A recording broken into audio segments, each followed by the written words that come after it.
नीरज सिंह की ओर से कोर्ट में 3 याचिका दायर की गई है, क्या कुछ कहेंगे इस पर?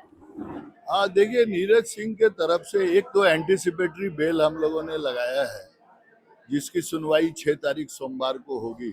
2 याचिका उनकी पत्नी के तरफ से हम लोगों ने लगाई थी सीजीएम कोर्ट में। एक याचिका लगाई कि विदाउट एनी सीजर लिस्ट और बिना किसी नोटिस के घर से पुलिस ने इनकी 2 गाड़ियों को, जो कंपनी के नाम से रजिस्टर्ड है, वो लेके चले गए, ये कहते हुए कि हम लोग इस पर इंक्वायरी करके गाड़ी आपका वापस भेज। तो आज 5वां या 6ठा दिन है। कल हम लोगों ने एप्लीकेशन लगाया था कि at least it should be properly intimated to court also. Copy तो एक हमको देना ही चाहिए था उनको, उन्होंने नहीं दिया। कल गाड़ी में अगर खुदा ना खास्ते कोई बात हो जाती है या कोई एलिगेशन आता है कि इस गाड़ी के साथ कुछ हुआ है, who will be held responsible? आप किसी का प्रॉपर्टी लेके जा रहे हैं, हर चीज प्रोविजन से गाइड हो। हम लोग रूल ऑफ लॉ में रहते हैं, आप हाई हैंडेडनेस से कुछ नहीं कर सकते। तो उसके लिए एक रिपोर्ट हम लोगों ने मंगाई है थाने से। दूसरा एक लगाया है कि इंफॉर्मेशन के लिए informatory application in terms of section 33 of the BNSS लगाया। संध्या सिंह के तरफ से ये 2 एप्लीकेशन लगाया।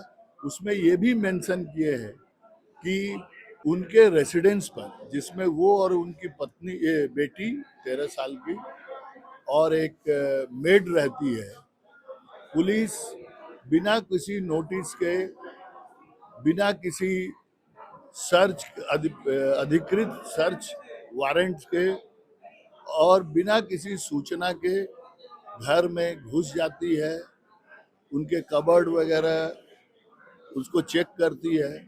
मैं इन्वेस्टिगेशन से कभी मना नहीं करता। पुलिस का या स्टेट एजेंसी का, जो भी इन्वेस्टिगेटिंग एजेंसी है, उनका अधिकार है कि आप कोई भी संज्ञेय अपराध आपके यहाँ दर्ज होता है तो आप उसके अनुसंधान में कार्रवाई कर सकते हैं, करना चाहिए आपको। लोग एक्सपेक्ट भी करता है, कानून भी परमिशन, लेकिन इस बात का परमिशन नहीं देता है कि किसी गेस्ट के घर में, जहां महिला और उसकी बच्ची रह रही है, उसका गाड़ी लेके आप चले जाइए, घर में फोर्सफुल एंट्री कर लीजिए बिना किसी सूचना का। अगर वो मान लीजिए ऑब्स्टेकल डालते हैं, आपको नहीं करने देते हैं, तो मैटर अदरवाइज हो।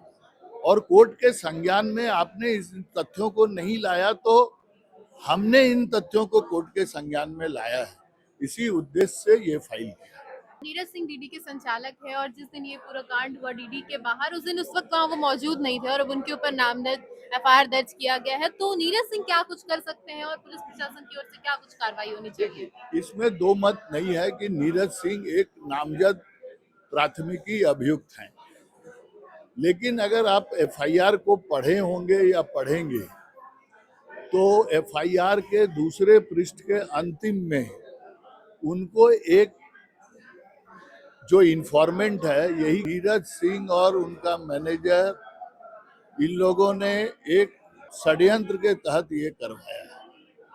ये लास्ट लाइन में जोड़ा गया है, लेकिन आप अगर बीच वाले पार्ट को देखेंगे तो उसमें इन्फॉर्मेंट का, जो कि डिसीज्ड के पिता हैं, उन्होंने कैटेगोरिकली कहा है कि चाहते तो इनको बाहर नहीं करते, अगर उनका स्टाफ बाहर नहीं करता तो ये घटना नहीं घटती। कहने का तात्पर्य ये है कि ये ऑन एडमिट, एसएसपी साहब का भी स्टेटमेंट आ गया है कि ये पीओ पर नहीं थे, प्लेस ऑफ अकरेंस में नहीं। संलिप्तता होने की जो बात है, जो आरोप एफआईआर में फर्स्ट इंफॉर्मेशन रिपोर्ट में लगाया है, तो उसमें भी इन तथ्यों का समावेश नहीं है कि उन्होंने किसी भी तरह से कोई रोल प्ले किया है इस घटना में। अब रह गया कि vicarious liability, being a director of the company जिसके नाम से लाइसेंस है, वो क्या क्या कर सकते थे। मान लीजिए उनके प्रीमाइसेस में कोई घटना घटी, तो पहला काम क्या है? मैनेजमेंट का काम ये है, वहाँ के एम्प्लॉइज का काम ये है कि झगड़ा को आप शांत कीजिए। और ये आए हैं सभी समाचार पत्रों में भी मैंने पढ़ा है कि उन लोगों ने शांत किया। उसके बाद दोनों भीड़ जो झगड़े का कारण था, उनको नीचे भेज दिया। तो अपनी जिम्मेदारी का पूर्ण निर्वहन हमको प्रथम दृष्टया दिखता है।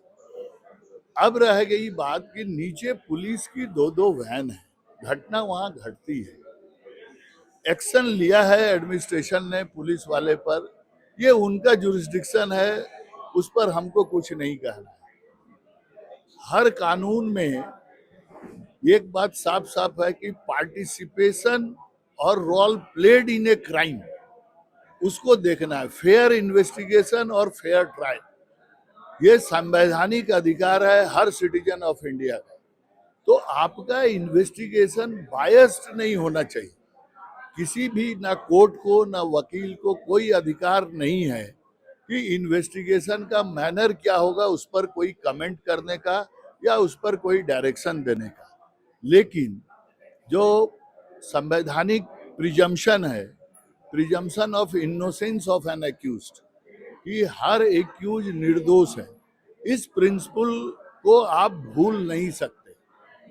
आप इन्वेस्टिगेशन करिए, जरूर करिए, ये आपका अख्तियार है, मेरा इस पर कोई कमेंट नहीं है, लेकिन विधि सम्मत काम आपको करना चाहिए। आप स्टेट एजेंसी हैं, स्टेट जो है वेलफेयर स्टेट है, आम आदमी के वेलफेयर के लिए बनाया गया है। अगर किसी भी पक्ष को कोई ऐसी हानि हुई, जिसका दुख मुझे भी बहुत है, क्योंकि इसी सोसाइटी में हम भी रहते हैं और लोग भी रहते हैं, तो उस तरफ से अगर एक बड़ा दबाव हो गया एडमिनिस्ट्रेशन के खिलाफ, तो उसका ये मतलब नहीं है कि आपको जो अख्तियार कानून ने दिया है, रूल ऑफ लॉ ने दिया है, उसको आप एक्सीड करेंगे। ये उम्मीद आपसे नहीं की जा सकती है, खास करके ऐसे परिस्थिति में जब सीनियर ऑफिसर्स यहाँ कैंप कर रहे हैं।